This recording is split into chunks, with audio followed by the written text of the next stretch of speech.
Hi viewers, this is Hamad Hasan और हम screen play writing की क्लासेस को पढ़ रहे हैं और देख रहे हैं। व्यूअर्स, हम इस वक्त inner journey of our character पढ़ रहे हैं, जिसको हम करैक्टर आर्क भी कहते हैं। तो व्यूअर्स, आज हम देखेंगे कि करैक्टर आर्क्स के कितने पार्ट्स हैं और ये कैसे वर्क करता है और ये असल में डीपली है क्या। इससे पहले व्यूअर्स कि मैं आज का लेक्चर स्टार्ट करूं, मैं आपसे रिक्वेस्ट करूंगा kindly subscribe to my channel और इसे अपने अपने सोशल मीडिया पे आप शेयर करें ताकि ज़्यादा लोग हमें ज्वाइन करें। तो व्यूअर्स, आइए आज का लेक्चर स्टार्ट करते हैं। व्यूअर्स, हमें जब कोई मूवी देखते हैं, ख़ास तौर पे एक्शन मूवीज़ देखते हैं, हमें एक्सप्लोजन्स मिल रही होती हैं, गाड़ियाँ आपस में टकरा रही होती हैं और हीरो जंप्स कर रहा होता है, तो हमें बड़ा मज़ा आता है उस चीज़ को देखने के, क्योंकि सीन्स इटसेल्फ भी एक स्टोरी बता रहे होते हैं। वो अपनी जगह पे है, हमें मज़ा आ रहा है, बिल्डिंगें टूट रही हैं, बहुत अच्छा है, लेकिन इसमें स्टोरी कहाँ है? इसमें स्टोरी नहीं है। यानी अगर हम उस सीन्स एक्शन फिल्म्स की मोस्ट ऑफ द केसेस में कह रहा हूँ कि चूँकि वो सारी बेस्ड उस पर होती है, हमें अच्छा भी लगता है। यानी कि अगर हम आधी फिल्म को देख लें तो सिर्फ एक्शन होता है उस फिल्म में, तो उसमें स्टोरी हमें नहीं मिलती, क्योंकि स्टोरी कुछ और चीज़ों का तकाजा करती है, जिसको हमने बड़ा डीपली पढ़ लिया। आप पिछले लेक्चर्स में उसको देख सकते हैं कि स्टोरी से हमारी क्या मुराद है।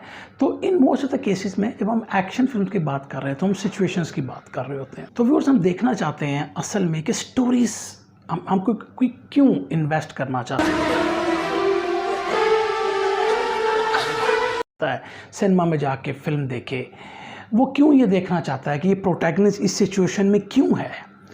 वाई का जो वर्ड है ये बड़ा इंपॉर्टेंट होता है। व्हाट, यानी कि व्हाट ऑफ द, हमने पढ़ा था स्टोरी के बारे में, what of what happens in a, ठीक है ना, मोमेंट। वाई, क्यों हो रहा है ये, प्रोटैगनिस्ट यहाँ पर क्यों है। तो इस चीज़ों को, ये चीज़ें हमें फैसिनेट करती हैं और यही स्टोरी को इवॉल्व करती हैं। तो जब हम इन चीज़ों को देखते हैं, फिक्शन में, नावल में भी हम देख लें, तो हमें सिर्फ एक्सप्लोजन दिखा के अपने नावल को पूरा नहीं करना होता। हम बेसिकली वो चीज़ देखना चाहते हैं, हम नावल में वो चीज़ पढ़ना चाहते हैं या फिल्म में वो चीज़ देखना चाहते हैं जो हमारे हार्ट के ज़्यादा करीब हो, जिसमें ह्यूमन एक्सपीरियंसेस हमें मिल रहे हों। तो उस सिलसिले में हम देखना चाहते हैं कि कैरेक्टर ट्रांसफॉर्म कैसे होता है। तो इन चीज़ों को देखने के लिए हम आज कैरेक्टर आर्क को ज़रा थोड़ा सा और पढ़ते हैं। इसका जिक्र तो बार बार हम कर रहे हैं, लेकिन कैरेक्टर्स आर्क होता क्या? हमारे हीरो का इनर जर्नी है, या हमारे हीरो जो ट्रांसफॉर्म होता है एक सिचुएशन से, वो स्टार्ट और फिर वहाँ से वो कैसे ट्रांसफॉर्म हुआ है, उसको हम करैक्टर आर्क कहते हैं। अब ये आर्क कितने किस्म के होते हैं इसको हमने देखा होगा। तो सबसे पहले हमारे पास आता है चेंज आर्क। तो ये चेंज आर्क सबसे इम्पोर्टेंट भी है, चूँकि ये हमें स्टोरी बताता है। स्टोरी हमेशा इनर आर्क होता है, यहाँ आर्क होता है हमारा, जिसको हम इनर जर्नी कहते हैं। तो इसमें बेसिकली हमारा जो प्रोटैगनिस्ट है वो इनर एवोल्यूशन करता, क्योंकि व्यूअर्स हम खुद भी अपने आप को हीरो की सिचुएशन में देख रहे होते हैं। ये बड़ा इंपॉर्टेंट होता है और यही बात है कि हमारी एफिलिएशन उस हीरो के साथ बन जाती है। तो जो हमारा चेंज आर्क है उसमें गोया हमारा हीरो जो है वो एवोल्यूशन करेगा, वो अपने फियर्स को देखेगा, उन्हें एनकाउंटर करेगा और अपनी कमियों को एक्सेप्ट करेगा, और इसलिए उसमें एक चेंज आएगी। और ये स्टोरी के एंड में हम इस चीज़ को देखते हैं। सेकंड हमारे पास आता है the static arc. The static arc में व्यूअर्स, स्टैटिक से मुराद होता है किसी चीज़ का एक जगह पर रुक जाना। तो स्टैटिक आर्क में ज़्यादातर जो हमारी एक्शन फिल्म्स हैं, जिनमें यूजली जिसको हम सिचुएशंस फिल्म कहते हैं, ये एक प्रॉब्लम आपने दे दिया, हीरो ने उस प्रॉब्लम को सॉल्व करना है, लिहाजा हम प्रॉब्लम सॉल्विंग एबिलिटी किसी हीरो की देख रहे हैं, दैट्स ऑल। वो स्टैटिक आर्क है, उसमें कोई ताल्लुक नहीं है बेसिकली कि उसका कोई वो इनर ट्रांसफॉर्मेशन करता है, हीरो कोई इनर ट्रांसफॉर्मेशन करता है। ये चीज़ हम उन फिल्म्स में नहीं देखेंगे, और ये most of the films are situational films. उसके बाद व्यूअर्स हमारे पास आता है फेल्ड आर्क। फेल्ड आर्क, यानी कि फेल्ड आर्क से हमारी मुराद यहाँ पर ये है व्यूअर्स के हीरो ने एवोल्यूशन की कोशिश तो की, ठीक है, वो कोशिश करता रहा कि वो उसने अपने फियर्स को पहचान भी लिया, लेकिन वो फियर्स उसके इतने स्ट्रॉन्ग थे कि वो at the end of the story या at the end of his life वो आर्क जो है वो ट्रांसफॉर्म वो हीरो नहीं हो सका, क्योंकि फियर्स वो स्ट्रॉन्ग थे। तो ऐसी मोस्ट ऑफ द फिल्म्स को हम ट्रेजेडी फिल्म्स भी कहते हैं, और उसमें हम ये देखते हैं कि हीरो वो अचीव नहीं कर पाता या वो अपने इनर को पहचान तो लेता है, लेकिन फियर्स इतने स्ट्रॉन्ग है कि उसमें इतना करेज नहीं होता कि उसको वो ओवरकम कर सके। तो ऐसी फिल्म्स या ऐसे कैरेक्टर्स को हम फेल्ड आर्क कैरेक्टर्स कहते हैं कि जिनका इनर जो जर्नी है वो अनसेटिस्फाइड, अनफुलफिल्ड रहता है। तो फिर जब हम आर्क्स की बात करते हैं और चेंज आर्क में यानी कि जिसमें हीरो का इंटरनल चेंज आता है दूसरे लफ्ज़ों में, तो यूजली वो दो टाइप की हमारी स्टोरीज़ होती हैं, फिल्म्स होती हैं कि जिसमें एक तो ये होता है कि फिल्म स्टार्ट हुई है, स्टोरी स्टार्ट हुई है, इसमें भी उस करेक्टर कोई चीज़ लैक कर रहा होगा स्टार्टिंग में। यही वजह है कि यहाँ पर हमारी इमोशनल ड्रामा इन आर्क्स में बहुत इंपॉर्टेंट हो जाता है, बहुत इंपॉर्टेंट होता है। इसको तो हम बड़ा डीपली पढ़ चुके हैं। तो जब फिल्म स्टार्ट हुई है, स्टोरी बिगिन हुई है, तो करेक्टर के अंदर एक एम्प्टीनेस है और वो फिर पूरी फिल्म में उस एम्प्टीनेस को फुलफिल करने की कोशिश करता रहेगा। इट मीन्स कि इसकी कोई अनमेट नीड है, स्टार्टिंग में ही इसकी एक अनमेट नीड है और इस अनमेट नीड को वो कंप्लीट करने की कोशिश, उसको हासिल करने की वो कोशिश करता रहेगा।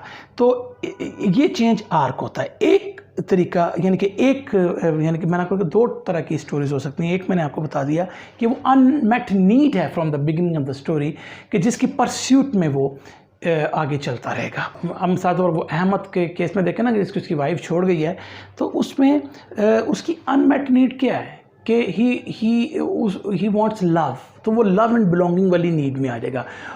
और वो ये भी चाहता है कि वो ऑफिस में जो है एस्टीम उसकी बन सके, एस्टीम रिकग्निशन उसकी हो सके, या दोनों चीज़ें। तो ये उसकी अनमेट नीड्स हैं उस फिल्म में। आप 3 नीड्स भी फिल्म के अंदर डाल सकते हैं, 2 काफ़ी ज़्यादा, 2 काफ़ी होती हैं, लेकिन अब 3 अनमेट नीड्स को भी लेकर चल सकते हैं। लेकिन फिर आपको बहुत मतलब जो है उसके अंदर लेयर्स बनानी पड़ेंगी और ज़रा 2 अनमेट नीड्स को आप लेकर चल सकते हैं फिल्म के अंदर। और इस तरीके से हम कहते हैं कि ये उसका एक चेंज आर्क आ जाएगा। तो एक तो तरीका, एक तो स्टोरी इस किस्म की होगी। दूसरी स्टोरी जो हो सकती है, स्टोरी बिगिन हो और हमें करेक्टर को किसी किस्म की किसी नीड की ज़रूरत नहीं है, यानी कि उसकी अनमेट नीड नहीं है, दूसरे लफ्ज़ों में वो सेटिस्फाइड है, हैप्पी एवरीथिंग। और फिर यकदम कोई एक ऐसा इवेंट आता है, कोई अपहीवल आती है कि जिसके बाद उनसे कुछ ले लिया जाता है, उनसे कुछ छीन लिया जाता है, और फिर वो सारी स्टोरी जो होती है वो उस लॉस्ट चीज़ को हासिल करने में गुजरती है। मिसाल तौर पर अगर एक कपल जो है वो आउट ऑफ कंट्री गया हुआ है और वो बीच पर वो मतलब अपने हॉलीडेज़ गुजार रहे हैं, और वहाँ पर एक मुसीबत आ जाती है, एक इश्यू आ जाता है, कोई घटना जिसे हम कहते हैं आ जाती है, कोई परेशानी आ जाती है, तो फिर मिसाल के तौर पर पता लगता है कि इस मुल्क में कर्फ्यू लग गया है, आर्मी जो है, अब कोई भी बंदा जो है मुल्क से बाहर नहीं जा सकता और उन दोनों को पहुंचना है वापस। तो पहले तो उनकी कोई अनमेट नीड नहीं थी, लेकिन अब उनकी नीड ये है कि they have to get back to their country, यानी कि वो सेफ्टी वाले नीड की बात करना शुरू हो गए हैं। तो फिर वो उसको हासिल करने के सिलसिले में पूरी फिल्म गुजरेगी। तो ये भी ज़्यादातर मैं कहता हूँ कि इस केस में भी सिचुएशनल आई थी, लेकिन जिसे मैं आमतौर पे कहता हूँ कि film a story based on a situation. तो इसको आपने कैसे बनाना है, story based on a situation होती वो चेंज आर्क के साथ है। लेकिन चेंज आर्क में फिर मैं अगेन आपको बात कर रहा हूँ कि इस जो अब मैंने आपको सेकंड बात बताई है, उसमें चेंज आर्क को बनाना इतना आसान नहीं है, क्योंकि वो ज़्यादा डिपेंड सिचुएशन में कर रही है। तो वो मतलब वो बहुत ज़्यादा मिलती है आपकी स्टैटिक आर्क के साथ, लेकिन आप उसको कर सकते हैं, जिसको मैं अपने लफ्ज़ों में कहता हूँ कि story based on a situation. ठीक है, तो इसको आप कह सकते हैं चेंज आर्क में आपकी ये चीज़ें आएंगी। अब चेंज आर्क में सर्कमस्टांसेस जो भी हों, यानी कि उसकी अनमेट नीड्स कुछ भी हों, उन सारे स्टोरीज़ के अंदर जो इशू आएगा वो ये आएगा कि वो क्या अपने फियर्स को पहचान पाया है, तो फिर वो उसको कैसे मास्टर करता है, उसको कैसे ओवरकम करता है, वो अपने पास्ट वूंड्स को कैसे भुला पाता है या उसको वैनिश कर पाता है, अपनी लाइफ को अनमास्क कर पाता है। और यही जो चेंज है उसके आउटलुक में भी और उसके रीन्यूड बिलीफ में भी, यानी कि जो उसका अब जो बिलीफ बन गया है, वो ही बेसिकली उसकी इनर ग्रोथ है। तो फिर वो उस इनर बिलीफ के साथ ही एक नई स्ट्रेंथ को, एक नई पावर को हासिल करता है और अपने नीड को फुलफ़िल कर पाता है। तो व्यूअर्स, हम स्टोरी टेलिंग को देख रहे हैं, पढ़ रहे हैं, और ये स्टोरी टेलिंग को हमने बड़ा डीप पढ़ा है।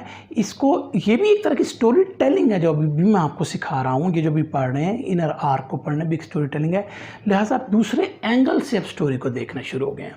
एक तो वो हमने पढ़ा है जिसको भी हमने कंप्लीट करना है, यानी कि वो 7 स्टेप्स अभी हमारे रहते हैं जो स्टोरी टेलिंग के लिए थे, एक स्टोरी डेवलपमेंट के लिए थे।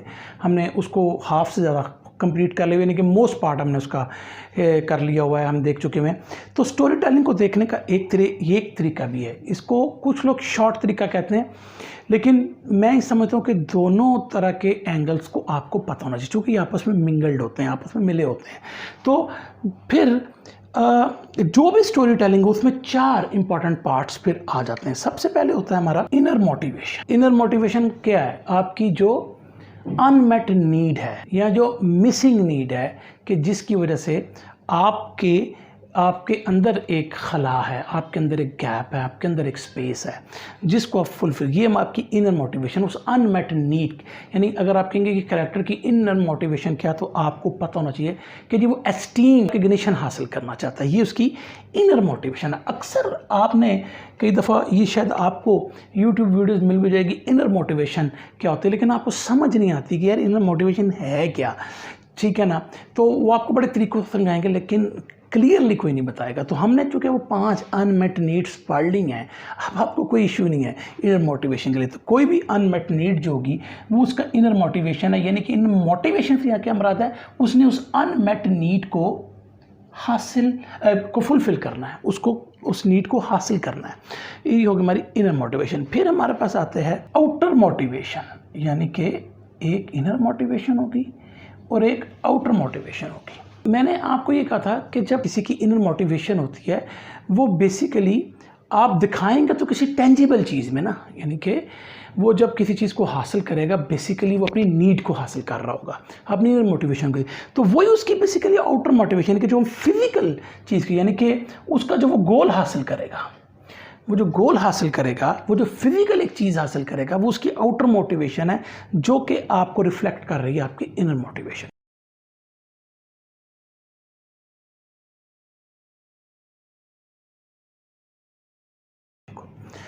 ठीक है ना। सपोज उसने एस्टीम और रिकग्निशन हासिल करना है, और वो किससे उसने हासिल करना है, वो हो सकता है कि एक बड़े ऑफिस में, आपको तो माइक्रोसॉफ्ट के ऑफिस में उसने एक हायर पोजीशन हासिल करनी थी एस्टीम और रिकग्निशन के लिए, तो वो हासिल कर पाता, उसको वो पोजीशन मिल जाती है। तो ये उसका गोल बन जाएगा और उसकी इनर मोटिवेशन यहाँ पर अनमेट नीड पूरी हो जाएगी, तो ये उसका आउटर मोटिवेशन बन जाएगा। इसके बाद आता है हमारा आउटर कॉन्फ्लिक्ट।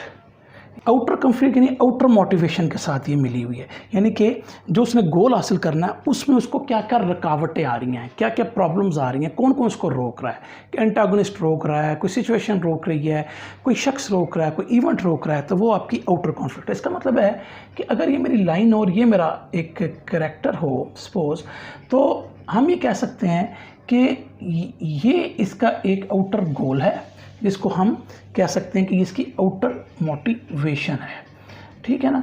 और इसको अगर बीच में कोई चीज़ रोक रही है, तो ये इसका आउटर कॉन्फ्लिक्ट है। बाहर दुनिया में, फिजिकल वर्ल्ड में उसको क्या मसला आ रहा है, और ये इसकी इनर मोटिवेशन है। और यहाँ पर इस इनर मोटिवेशन को जो रोकेगा वो होगा हमारा इनर कॉन्फ्लिक्ट, वो हमारा इनर कॉन्फ्लिक्ट होगा।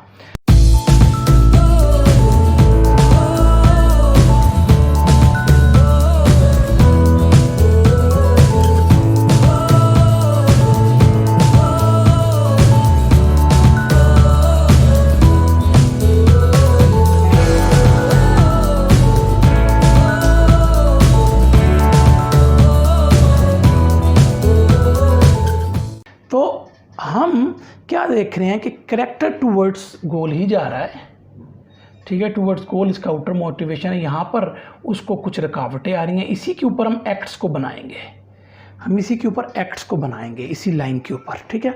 और यहाँ पर वो हम बाद में पढ़ेंगे। उसके बाद हमारा इनर मोटिवेशन, उसको एक इनर कॉन्फ्लिक्ट हमारा रोकेगा। तो चौथा जो होगा वो होगा इनर कॉन्फ्लिक्ट। अब इनर कॉन्फ्लिक्ट क्या होता है, आपने बहुत ज़्यादा पढ़ लिया उसको। वुंड्स, फियर्स, फ्लॉज, मिसबिलीफ्स, लाइज, ये सब आपके क्या हैं, ये आपके इनर कॉन्फ्लिक्ट हैं। ये आपको आगे नहीं बढ़ने देना चाहते, ये शील्डिंग बना के रख देते हैं आपकी, और लिहाजा वो आपको हैम्पर कर रहा है आपके आउटर मोटिवेशन को भी। तो आप किसी भी स्टोरी में, और ये चारों भी स्टोरी टेलिंग के लिए कंप्लीट है, लेकिन बात वही है कि मैं आपको ये कहूँगा कि जो हमने स्टोरी टेलिंग का पहला तरीका पढ़ा वो बहुत ज़बरदस्त है, वो बहुत ज़बरदस्त है। लेकिन मैं आपको इन टेलिंग के दूसरे, क्योंकि आपको पता होना चाहिए ना, अगर आप दोनों को मिंगल करके भी अपना एक तरीका बना लेते हैं तो आपको पता नहीं। तो ये मैं 4 जब लिख लेता था इसको पेपर पे, सिंपल इनर मोटिवेशन मेरे कैरेक्टर की क्या है, उसका आउटर मोटिवेशन क्या है, उसका आउटर कॉन्फ्लिक्ट क्या है, इनर कॉन्फ्लिक्ट क्या है।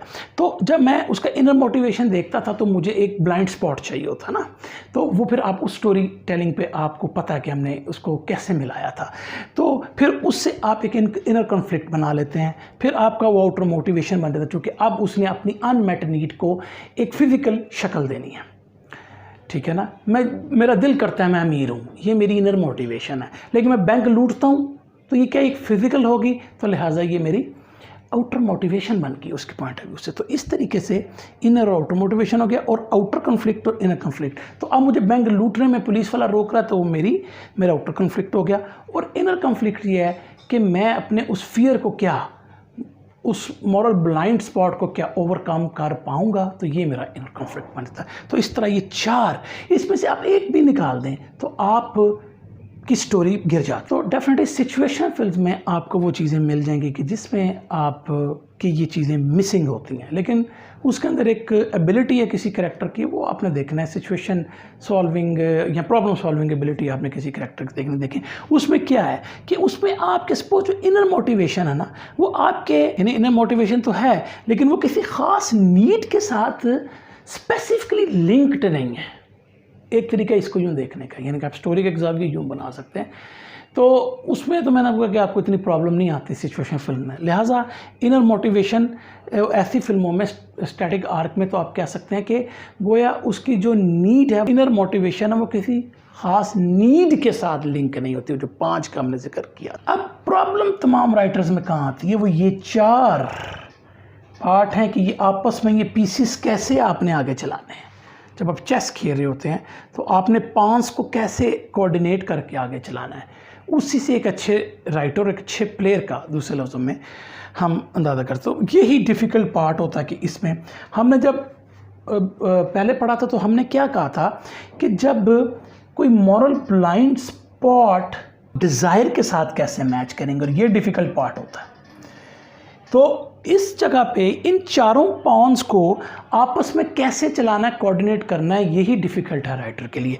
तो यहाँ पर उस तरीके से अगर आप देख लें या इस तरीके से देख लें, यही वो इम्पोर्टेंट चीज़ है कि आपने इनको कोऑर्डिनेट कैसे करके चलाना। अगर मैं डायग्राम को देखूँ तो जब स्टोरी स्टार्ट हो रही है तो जो करैक्टर है वो किसी गोल की तलाश में, ये इसका एक आउटर मोटिवेशन है, हमने जिक्र कर लिया। और ये वो क्यों हासिल करना चाहता है, अपने इनर की उस नीड को हासिल करना चाहता है, या वो अपने मन की, अपने दिल की एक तस्कीन चाहता है, तो उसके लिए वो आउटर मोटिवेशन है उसकी। तो वो एक इनर मोटिवेशन जो इसका हो गया कि उसके लिए वो हासिल करना चाहता है। ये मैंने आपको कहा कि ये इसका इनर मोटिवेशन है। लिहाजा ये बिल्कुल एग्जैक्ट अगर आप देखें तो मैंने इसको, ये कहीं डायग्राम आपको मिलेंगे नहीं, मैंने खुद बनाई हुई है। तो ये पूरा आउटर मोटिवेशन आप देखें तो इनर मोटिवेशन के साथ मैच कर रहा है एक्जैक्टली, बिल्कुल ओवल शेप में।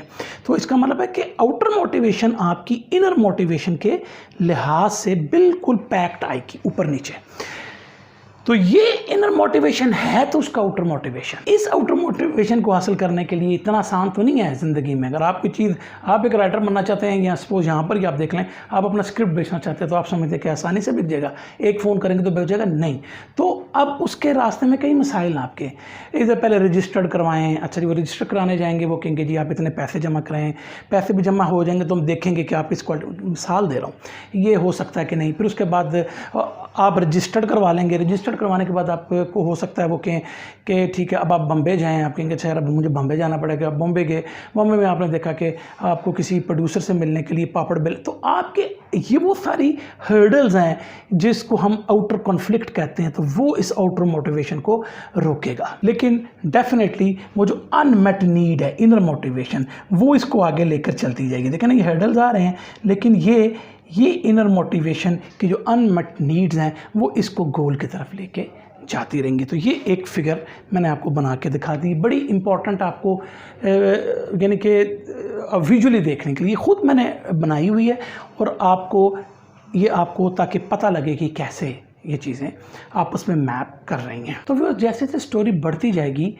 कैरेक्टर को ये इनसाइट आती जाएगी कि उसको क्या चीज़ें होल्ड बैक कर रही हैं। गोया कि हमारा इनर कॉन्फ्लिक्ट क्या चीज़ें होल्ड बैक कर रही हैं, यानी what he fears and why क्या है, वूंड एंड लाए, क्यों कि वो वूंड्स और लाए हैं, वो फियर क्यों है, क्यों कि वो वूंड्स एंड लाए हैं, ठीक है। और वो जो हमारी और उसकी हैबिट्स और बायसेस यानी झुकाव, जिसको हम इमोशनल शील्डिंग कहते हैं, ये सारी चीज़ें उसको हेल्पिंग नहीं कर रही हैं, हेल्प नहीं कर रही, उसको रोक रही हैं, होल्ड बैक कर रही हैं, ठीक है ना। इनर कन्फ्लिक्ट है ये सारा सारा इनर कन्फ्लिक्ट, यही सबसे इंपॉर्टेंट है। इनर कन्फ्लिक्ट ही सबसे ज़्यादा इंपॉर्टेंट है। आउटर कन्फ्लिक्ट को गोली मारें, वो आप कुछ भी लिख सकते हैं, वो इतना नहीं। इनर कन्फ्लिक्ट सीखना इंपॉर्टेंट है। इनर कन्फ्लिक्ट बार बार मैं आपको कह, लेकिन छोटे छोटे स्टेप लेने के बाद वो थोड़ा सा ये रिकग्नाइज करना शुरू करेगा। वो इनर स्टेप, अब स्मॉल स्टेप्स उसके क्या हैं, यानी वो जो इनर ग्रो हो रहा है ना, वो अब आपको मैंने कहा था ना कि आखिर एक पॉइंट आता है, एक टिपिंग पॉइंट आता है कि एक खास हद तक उस तो वो जा सकता है, खास बॉटम तक तो वो आ सकता है, लेकिन उसके बाद टिपिंग पॉइंट है, उसके बाद कहता है नो मोर। तो वो भी लर्न करता है, वो मेच्योर होता है, और वो अपने एनवायरनमेंट को समझना शुरू हो जाता है, और उसमें उसको छोटी मोटी, जिसको आप कह सकते हैं छोटी मोटी सक्सेसेस भी मिल जाती हैं, छोटी मोटी सक्सेस भी मिल जाती है। इससे उसका कॉन्फिडेंस बढ़ता है। ये आपको दिखाना है, छोटी मोटी आपने सक्सेस बीच में दिखानी है जिसका उसका कॉन्फिडेंस बढ़ेगा। लेकिन व्यूअर्स, ये जो इसकी स्मॉल सक्सेसेस हैं, ये कोई इसको फॉल्स पॉजिटिव्स कह सकते हैं, यानी कि कहने का मतलब ये कि अभी तक उसने लाई से एम्ब्रेसिंग को छोड़ा नहीं है, अभी उसने लाई को रखा हुआ है, अभी भी वो डाउट उसके जहन में, वो फियर्स उसके साथ हैं। ये नहीं कि उसको लिमिटेड सक्सेस मिल गई है तो वो समझे कि अब उसके फियर खत्म हो गए, नहीं, अभी भी फियर्स उसके साथ। तो अभी भी वो डाउट कर रहा है कि क्या वो गोल हासिल कर पाएगा कि नहीं, क्वेश्चन इज स्टिल देयर। लेकिन वो जो छोटी सक्सेस से कॉन्फिडेंस है कि यार चलो चलते जाते हैं, देखते हैं क्या बनता है। तो फिर आखिरकार वो पॉइंट आएगा, वो लम्हा आ जाएगा कि जब वो सोचेगा तो उसको अंदाजा होगा यार इस तरह वो विन नहीं कर सकता, या इस तरह वो अपनी अनमेट नीड्स को पूरा नहीं कर सकता। फिर वो सोचेगा कि यार मुझे देखना चाहिए कि मेरे इनर कन्फ्लिक्ट्स है क्या, मुझे उन इनर कन्फ्लिक्ट्स को देखना है, मुझे इसको एग्जामिन करना है। तब वो जो लम्हा है वो उसका चेंजिंग पॉइंट है। फिर अब वो इमोशनल पेन को कन्फ्रंट करेगा। अब वो इमोशनल पेन को पूरी तरह देख पा रहा होगा। उसको कन्फ्रंट करने के बाद ही वो अपने झूठ को, अपनी लाई को जो है वो समझ पाएगा या उसको अनमास्क कर पाएगा। तो अब उसको इनसाइट तो आई है, लेकिन डिपेंडिंग अपॉन द वूंड, जो उसको ज़ख्म आया, जो उसको मसले उसके पास्ट में आया है, उस पर डिपेंड करते हुए वो इनसाइट जब उसको मिलेगी तो बड़ी पेनफुल होगी, लेकिन उसको उस पेन को बर्दाश्त करना है। तो उसको क्या करना है, एक तो उसको ये करना है कि वो अपने ज़ख्म को एक नई रोशनी में देखे, एक नए जाविये से देखे, एक नए एंगल से अब देखे। पहले जिस सिचुएशन, भाई वूंड तो पहले भी था, अब भी है, लेकिन वो वूंड को किसी और नज़र से देख रहा था, अब उसको किसी और नज़र से देखना, अब उसको वो इनसाइट आ रही है। ये इसकी इनसाइट आएगी कि अच्छा इस वूंड ने उसको अब तक रोक के रखा है, उसकी खुशियों को निचोड़ दिया, उसकी खुशियों को ख़त्म कर दिया है। उसको अब इस लाइट से या इस जाविये से, इस एंगल से अपने वूंड को देखना है, और फिर अपने बारे में, अपनी शख्सियत को, अपनी पर्सनैलिटी को दूसरे एंगल से देखना है कि नहीं भाई, मैं जो हूँ, मुझ में कोई ऐसा मसला नहीं कि मैं कैपेबल नहीं हूँ कुछ करने के, मैं लव हासिल करने के कैपेबल नहीं हूँ, मैं स्टीम हासिल के, ये बात भी गलत है। तो उसको इस एंगल से भी अब अपनी पर्सनैलिटी को देखना है। तो ये दो चीज़ें वो जब वो चेंज आ रही होगी तो वो कर सकता है। तो क्या हुआ, सेल्फ अवेयरनेस आ गई। ये जो सेल्फ अवेयरनेस अब उसमें आई है, ये क्या करेगी, उसके जो भी डिसएम्पावरिंग बिलीफ्स थे, जिसका हमने जिक्र पहले किया था, यानी कि डिसएम्पावरिंग बिलीफ्स, यानी कि अनवर्दीनेस हूँ मैं कैपेबल नहीं हूँ, उसको एम्पावरिंग बिलीफ्स में चेंज करे। उसकी है वैल्यू है, उसकी वर्थ है, वो कैपेबल है, इसको इस तरह वो रिप्लेस करेगा। अब ये एक बैलेंस पर्सपेक्टिव है, यानी वुंड्स तो थे, वो जानता है, उसको उसने कन्फ्रंट भी कर लिया, लाई को भी सामने ले आया, किस चीज़ ने उसको रोका हुआ। तो अब ये एक बैलेंस पर्सपेक्टिव आ गया, यानी कि वो जाविया, वो नज़र, वो एंगल अब उसको समझ में आ गया, ये एक बैलेंस पर्सपेक्टिव है। तो अब उसकी वो तमाम फीलिंग्स जो है, वो अपने आप को वो कोसता था, ब्लेम करता था, वो अनवर्दी था, वो इररिस्पॉन्सिबल था, वो सारी चीज़ें जो हैं अब जो हैं वो बैलेंस पर्सपेक्टिव में आ जाएंगे, वो उससे छुटकारा हासिल कर पाएगा। तो इसका मतलब वो एक तो उसने उस झूठ को रिफ्यूट कर दिया, यानी कि उसको कन्फ्रंट कर दिया, उसको तोड़ दिया, उसके शैकल से बाहर आ गया। दूसरा अपने वुंड्स को समझ लिया, यानी कि वुंड्स को पर्सपेक्टिव में, बैलेंस पर्सपेक्टिव में ले आया। तो अब गोया वो अपने आप को माफ़ कर देगा। अगर आप चाहेंगे एज अ राइटर कि यार मैं इतना था, मुझे यूं, यानी कि मैं इस पोजीशन में चला गया था, तो वो अपने आप को फॉरगिव करेगा, करना भी चाहिए। But again as a writer आप देखें, इसको आप करवाना चाहते हैं कि नहीं, वो अब खौफ से, डर से फ्री हो जाएगा। अब उसके एक्शन जो हैं वो दूसरे तरीके से होने शुरू हो जाएंगे। अब उस फियर के साथ उसके एक्शंस नहीं हैं, और दुनिया के बारे में जिसकी मिसकंसेप्शन थी, वो जो लाई था, वो भी अब दूर हो जाएगा। वो देखेगा कि नहीं यार, दुनिया इस तरह ऑपरेट नहीं होती, दुनिया में जिस एंगल से मैं देख रहा था ऐसा नहीं होता। तो वो वर्ल्ड का परसेप्शन भी उसका चेंज हो जाएगा। मीन्स का जब उसका अंदर का परसेप्शन बदल रहा है तो उसका बाहर का परसेप्शन भी बदल रहा है। तो जब उसका इनर मोटिवेशन और कन्फ्लिक्ट चेंज हो रहे हैं तो जारी बात है आउटर की चीज़ें भी उसकी चेंज होती चली जाएंगी। उस खौफ के बदले में अब एक होप आ गई है और एक डिटर्मिनेशन आ गई है। अब उसको गोल हासिल कर सकता है, चाहे उसके लिए उसको सेक्रीफाइसेस करनी पड़े, करेगा वो। लेकिन अब उसको समझ आ गई है ना, पहले तो सेक्रीफाइस करने के लिए भी रेडी नहीं था। तो वो जो मतलब गोल हासिल करने के लिए, यानी कि वैसे तो सेक्रीफाइस का शायद कर सकता हो अपनी किसी, लेकिन नीड को हासिल करने के लिए एक नीड को दूसरी नीड पे सेक्रीफाइस करने का मैंने पिछले लेक्चर में जिक्र किया था। तो वो करेगा और इस तरह से वो अपने गोल को भी अचीव कर लेगा, गोया अपने इनर मोटिवेशन को वो कंप्लीट कर पाएगा। तो अहमद की वो रिजेक्शन वाले अगर हम स्टोरी पर आएँ तो डेफिनेटली अब इस सिचुएशन में वो ये समझ पाएगा कि वो खुद को क्यों ब्लेम कर रहा है कि उसकी वाइफ ने उसको रिजेक्शन कर दी। तो उस बात को समझ पाएगा कि he was not able to, मतलब he is not he isn't to blame for his wife rejection, यानी कि वो अपनी वाइफ की इस रिजेक्शन को अपने पे क्यों ब्लेम कर रहा है। तो उसका अब नतीजा क्या निकलेगा कि वो जो इंटीमेसी से डरता था, वो जो रिलेशनशिप बनाने से डरता था, अब उसके बारे में उसका ख्याल चेंज हो जाएगा।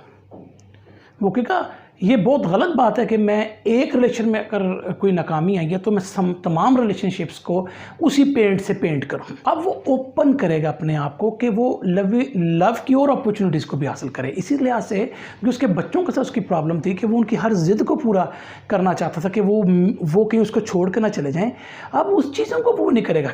कई बातों के बारे में, एक तो यानी कि अब उस बिलीफ में आ गया कि ऐसा नहीं होता कि उसके बच्चे ही अब उसको छोड़ जाएं, किसी ऐसी ख्वाहिश के लिए कि जो बहुत ज़्यादा इंपॉर्टेंट भी ना हो, तो वो बहुत रेयर होगा। तो लिहाजा वो इस चीज़ से भी, इस शक्ल से भी बाहर आ जाएगा कि मेरे बच्चे। और इस तरह ऑफिस में जो उसके इश्यूज़ थे, वो जो लोगों के साथ रिलेशनशिप नहीं बना रहा था और वो चाहता था कोई ऊपर आ रहा है मुझसे तो मैं उसको काट दूं, कि वो उसकी सेफ्टी नज़र आती थी।